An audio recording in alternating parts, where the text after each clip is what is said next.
Good morning students. आज हम कर रहे हैं नेक्स्ट थ्योरम है आपकी। If the real part of an entire function g z satisfy the inequality, ये इनइक्वलिटी रियल पार्ट की सेटिस्फाई करेगा आपका एंटायर फंक्शन की। क्या है? रियल ऑफ जी जेड, कि आपका जो एंटायर फंक्शन है उसका real part less than equal to आएगा आर रो प्लस में एप्सिलॉन। रो आपको पता है, इससे पहले वाली थ्योरम में क्या है ऑर्डर है आपके इस एंटायर फंक्शन का। ठीक है, कि आपके पास आर रो प्लस में एप्सिलॉन इज ग्रेटर देन 0।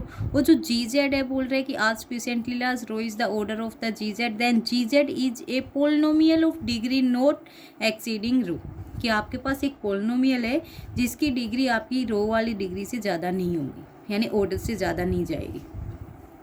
तो ये प्रूव करने के लिए हम फंक्शन लेके चले हैं। फंक्शन को उसने एंटायर क्या है, एंटायर फंक्शन है। सेकंड क्या है, पोलिनोमियल फंक्शन है। तो हम एक पोलिनोमियल फंक्शन लेके चल रहे हैं। टेलर थ्योरम से एक्सपेंड कर देंगे कि आपके पास क्या है, जी जेड है ए नोट प्लस में A one Z A two Z square. आपकी कहाँ तक है आपके, अब यहाँ पे आपने एन नहीं बताया तो यहाँ से इसको क्या लिख सकते हो, ए एन जेड की power n, n is equal to 1 से इन्फिनिटी। ये आपके पास क्या आपका जी जेड फंक्शन। ठीक है, जी जेड फंक्शन आ चुका है आपके पास। अब क्या दिखाना है आपको, उसके रियल पार्ट निकालने हैं।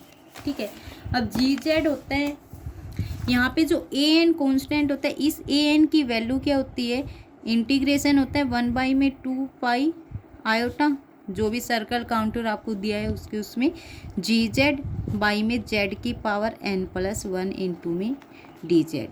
ठीक है, ये आपके पास आपका ये कांस्टेंट ए एन की वैल्यू है। आपके पास सर्कल गिवन है, सी सर्कल है, इसकी रेंज है क्या है आर।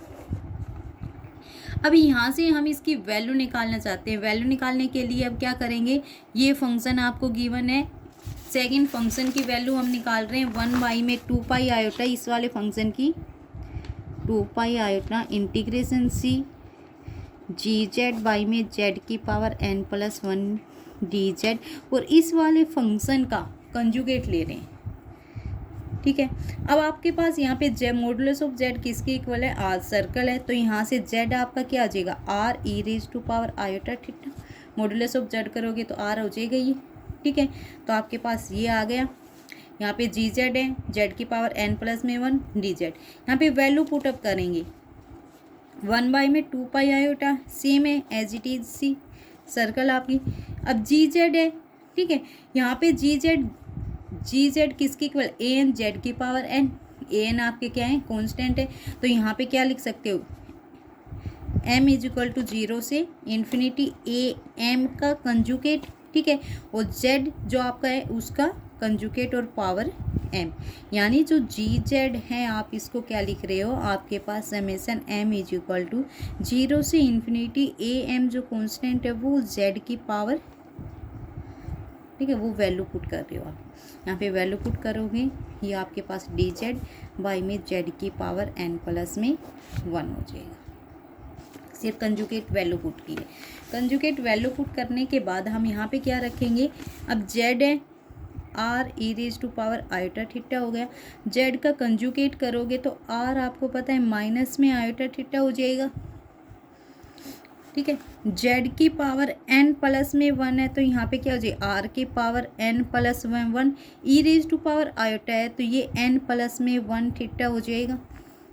ठीक है, अब यहाँ से करो जेड की पावर कंजुगेट में एम करोगे तो ये क्या हो जाएगा, R E raise to power minus में आयोटा एम थीटा। ये सारी वैल्यू हम इसमें पुटअप करेंगे। इसमें पुटअप करोगे तो क्या हो जाएगा, 1 बाई में 2 pi iota m is equal to 0 से इन्फिनिटी ए एम कंजुगेट जेड की पावर एम है। ठीक है, तो यहाँ से क्या आ गई आपके पास, R E raise to power minus में आयोटा एम थीटा और आर की पावर भी एम। ठीक है, उसके बाद क्या है, जेड की पावर एम प्लस में 1 है, तो ये आपके पास ये आ गई। अब नीचे से ऊपर लेके जाओगे तो ये पावर जो पॉजिटिव में नेगेटिव में हो जाएंगी, तो यहाँ पे या फिर यहीं पे रख लो आर की power N plus 1 E raise to power iota n plus 1 theta, और यहाँ पे डी जेड है, जेड का डेरिवेटिव करोगे तो आपके पास क्या हो जाएगा, आर इंटू में iota e raise to power iota theta और ये डी थीटा। ठीक है, आयोटा से ये आयोटा कैंसिल। अब आर की पावर एम है, नीचे क्या है एन प्लस में 1, तो ऊपर आपके पास क्या बन जाएंगी आर की पावर 1 बाई में 2 पाई, ये एज इट इज आर की पावर कितनी हो गई एम माइनस में एन माइनस 1। ठीक है, उसके बाद ई की है आपके पास, ये आपके पास क्या है माइनस में एम थीटा, ये आपके पास क्या है 1, तो यहाँ से क्या लिख सकते हो आपके पास, और ये वाले क्या है नेगेटिव में। ठीक है, ई की पावर माइनस में एम माइनस में एन माइनस 1, ये माइनस की हो जाएंगी, माइनस में एन माइनस 1 हो जाएंगी। ठीक है, और ये आपके पास क्या है एक पॉजिटिव 1। ठीक है, इनटू में क्या है ये आयोटा थीटा डी थीटा, 1 से 1 कैंसिल, आपके पास ये क्या E raise to power negative M plus N बच गई है, आयोटा थीटा इनटू में डी थीटा, और सेम आपकी बाकी टर्म्स एज इट इज है। ठीक है, सिर्फ ये टर्म्स लिखी है हमने यहाँ ये। अब उसके बाद देखो आपके पास लास्ट टर्म आपकी क्या आ चुकी है 1 बाई में 2 पाई एम इज इक्वल टू 0 से इन्फिनिटी, 0 से आपका ये सर्कल लगा लो, आपकी जो भी 0 से 2 पाई आ जाएगी। उसके बाद क्या है ए एम का कंजुगेट आर की power m minus n minus 1। उसके बाद आपके पास क्या आ गया ई की पावर जो थी, हाँ यहाँ पे एक आर से कैंसिल हो जाएगा, और ई की पावर माइनस में m plus n iota theta D theta. अब ये देखो आपको पता है ई की पावर यदि माइनस में इन्फिनिटी होता है तो वैल्यू क्या आती है 0। एम कहाँ से कहाँ गया है 0 से इन्फिनिटी, तो ये कहाँ से जाएगी एम कहाँ गया इन्फिनिटी, एम में कुछ ऐड है तो माइनस में क्या हो जाएगा ई की पावर माइनस इन्फिनिटी, ई की पावर माइनस इन्फिनिटी किसके इक्वल होता है 0 के इक्वल, तो ये टर्म क्या हो जाएगी 0। तो इंटीग्रेशन करोगे तो आपके पास ये वाली वैल्यू क्या हो जाएगी 1 बाई में 2 पाई आयोटा जेड की power N plus 1 d z, आपके पास क्या आ गई वैल्यू 0। ठीक है, ये वैल्यू निकालनी थी हमें, क्योंकि रियल पार्ट ऑफ जेड निकालने के लिए आप क्या करते हो, आपको पता है जेड प्लस में जेड कंजुगेट वाई में 2, ये आपके पास क्या आता है आपका रियल ऑफ जेड, तो वही निकाल रहे हैं जी जेड कंजुगेट, जी जेड आपके पास वो पहले है उसका कंजुगेट निकाल लिया, दोनों का एडिशन करके 2 से डिवाइड करोगे तो आपके पास क्या आ जाएगा आपका रियल पार्ट। अब ए एन आ चुका है, तो ए एन में आपके पास क्या है ए एन की वैल्यू, ए एन की वैल्यू आपके पास ये थी 1 बाई में 2 pi iota C g z z की power N plus 1 d z, plus में 0 करेंगे। ठीक है, 0 किसकी इक्वल आए कंजुगेट वाले की इक्वल, इसको लिख देंगे, इसकी वैल्यू 0 कोई इफेक्ट नहीं डालेगी, ये लिख दिया। फिर हम क्या करेंगे यहाँ से 1 बाई में 2 पाई आयोटा आपने कॉमन ले लिया और इंटीग्रेशन अलग, तो यहाँ पे क्या बच गया ओनली जी जेड प्लस में जी जेड का कंजुगेट, और बाई में जेड की power N plus 1 d z. अब यहाँ से क्या किया आपने, अब रियल पार्ट लिख दिया, आपको तो पता है इससे पहले बोल रहे हैं हम कि आपके पास क्या आ जाएगा रियल, तो हम यहाँ से क्या हो जाएगा 1 बाई में 2 pi iota circle g z plus में जी जेड का कंजुगेट बाई में जेड की power N plus 1 d z, यहाँ से लगाएंगे आपका रियल ऑफ जेड की, तो क्या हो जाएगा 1 बाई में 2 पाई आयोटा 2 रियल ऑफ अब आपका जी जेड और जेड की power N plus 1 d z. ठीक है, ये आपके आ जाएगी। यहाँ पे फिर आपको क्या रखना है आर जेड जी जेड है, आर जेड की वैल्यू क्या r E raise to power iota theta. ठीक है, तो डी जेड करोगे तो डी जेड में भी क्या हो जाएगा R E raise to power iota theta iota d theta. ठीक है, यहाँ से आप सारी वैल्यू इसमें जेड ये सारी वैल्यूज आपको इसमें पुट करनी है, जेड की पावर एन प्लस में 1 है, वहाँ पे आर की पावर एन प्लस में 1 ई raise to power N plus 1 iota theta. ठीक है, ऊपर आपके पास है ही डी जेड में ये आ जाएंगी, जेड में ये आ जाएंगी। उसके बाद आपके पास क्या आ गया 1 बाई में पाई, ये वैल्यू आ गई है यहाँ पे, ये आपका क्या था एन। ठीक है, जब ए एन का आप मॉडुलस लोगे तो इस फंक्शन में यूनिट मॉडुलस लगा रहे हैं हम, यूनिट मॉडुलस लगाओगे तो आपके पास क्या हो जाएगा लेस देन इक्वल टू। ठीक है, और जो आपके पास E raise to power N iota theta है इसका यूनिट मॉडुलस करोगे तो आपके पास क्या हो जाएगा 1। ठीक है, क्योंकि ये किसकी इक्वल है, E raise to power N iota theta, E raise to power iota theta की एन, ठीक है। यूनिट मॉडुलस करोगे यूनिट ये इनकी पावर, तो क्या हो जाएगा आपके पास 1।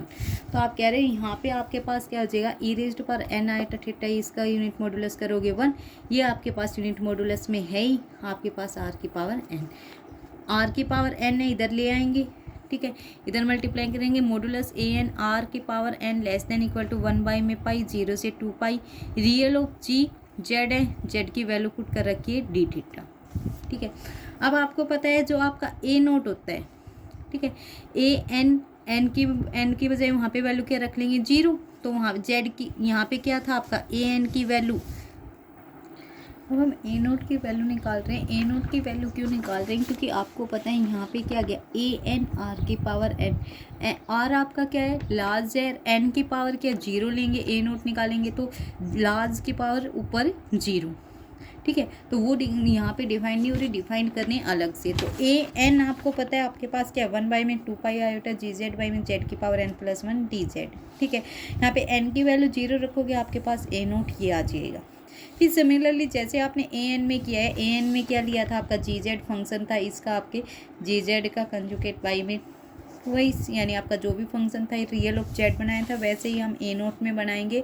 ए नोट का आपका फंक्शन इसके इक्वल आ जाएगा, फिर आपको पता है इसका कंजुगेट वाला इक्वल टू 0 आ जाएगा। सिमिलरली ए एन वाले में जैसे किया है एज इट इज़ वैसे ही ए नोट निकालो 1 में 2 पाई आयोटा हो जाएगा, ये आपकी सर्कल है, जी जेड प्लस में जी जेड कंजुगेट वाई में जेड प्लस में इनटू में डी जेड, ठीक है। ये रियल ऑफ जेड बन जाएगा जेड, यहाँ पे जेड की value R E raise to power iota theta रखेंगे, R E raise to power iota theta, उसका डेरिवेटिव करोगे तो फिर से R E raise to power iota theta, A naught की वैल्यू आपकी यहाँ से आ जाएगी, ठीक है।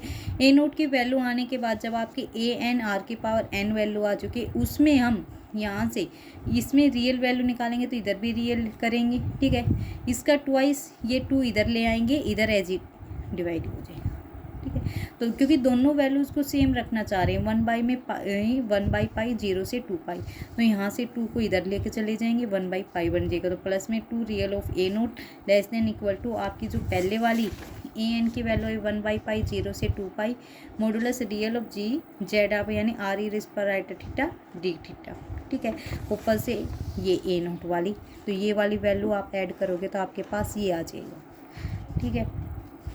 जैसे ये आएगा, अब आपको पता है आपके पहले आपने थ्योरम में क्या दे रखा है, real of g r e raised power iota theta की वैल्यू गिवन है आपकी, किससे लेस देन इक्वल है आर रो प्लस में एप्सिलॉन, तो इसकी बजाय इसकी वैल्यू रख देंगे आर रो प्लस में एप्सिलॉन, ठीक है।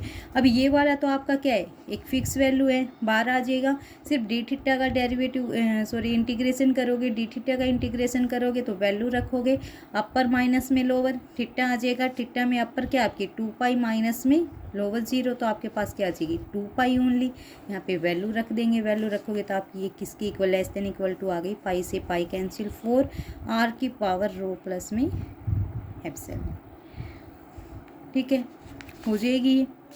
फिर उसके बाद उसने आपके लास्ट में एक कहा था कि आपके पास जो डिग्री है पॉलिनोमियल की वो आपकी फाइनाइट जो आपका यानी इंटायर फंक्शन का ऑर्डर है उससे ज़्यादा नहीं होनी चाहिए, वो भी चेकआउट करेंगे अब यहाँ पे।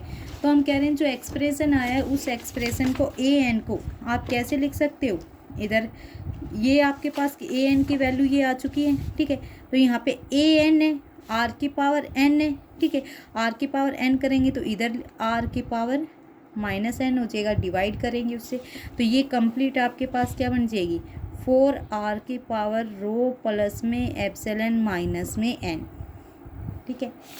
भाई इसने लिखा है 4 लेस देन हो जाएगा, अभी तक तो देखो लेस देन इक्वल टू था, आपको ये रहे कि ये कहाँ गया, ये अब तक तो less than to equal to में था, अब इसको हटाया है तो हमने इक्वल का निशान बिठा दिया, ओनली लेस देन देखा है, ठीक है, सिंबल ओनली लेस देन का लगाया, तो ए एन आपका किससे लेस देन हो गया 4 आर रो प्लस में एप्सिलॉन माइनस में एन। अब आर तो आपका किस पे इन्फिनिटी पे ज़्यादा ना मतलब ग्रेटर देन लार्जर नंबर है आपका, तो ए एन हम कह रहे हैं कि आज जैसे आपका इन्फिनिटी पे जाएगा तो ए एन की वैल्यू 0 हो जाएंगी। 0 कब होगी, देखो यहाँ पे ओनली उस टाइम पे जब n is greater than p हो जाएगा, क्योंकि आर की पावर क्या है पी प्लस में एप्सिलॉन माइनस एन, एन की वैल्यू पी से ग्रेटर देन, एप्सिलॉन तो वैसे ही स्मॉल नंबर है तो ये पी माइनस एन कर लो, और एन ग्रेटर देन हो गया तो आर की पावर यहाँ पे क्या हो जाएगी, नेगेटिव में। नेगेटिव में होती है, आपको पता है नेगेटिव में हो जाएगी तो आपके पास आर की पावर इन्फिनिटी, वो आपके 1 में क्या हो जाएगी, इन्फिनिटी की फॉर्म में बन जाएगी। 1/इन्फिनिटी की फॉर्म में बनेगी तो क्या हो जाएगा, 0। तो आप क्या कहोगे कि ए एन आपका उस टाइम पे क्या हो जाएगा, 0, जब एन आपका ग्रेटर देन हो गया आपके ऑर्डर से। ठीक है, इसीलिए कह रहा है कि वो आपका आपका एन है, आपके ऑर्डर पोलिनोमियल की जो डिग्री है वो आपके इस ऑर्डर से ग्रेटर देन नहीं होगी, नॉट एक्सीड। ठीक है, गुड मॉर्निंग स्टूडेंट्स।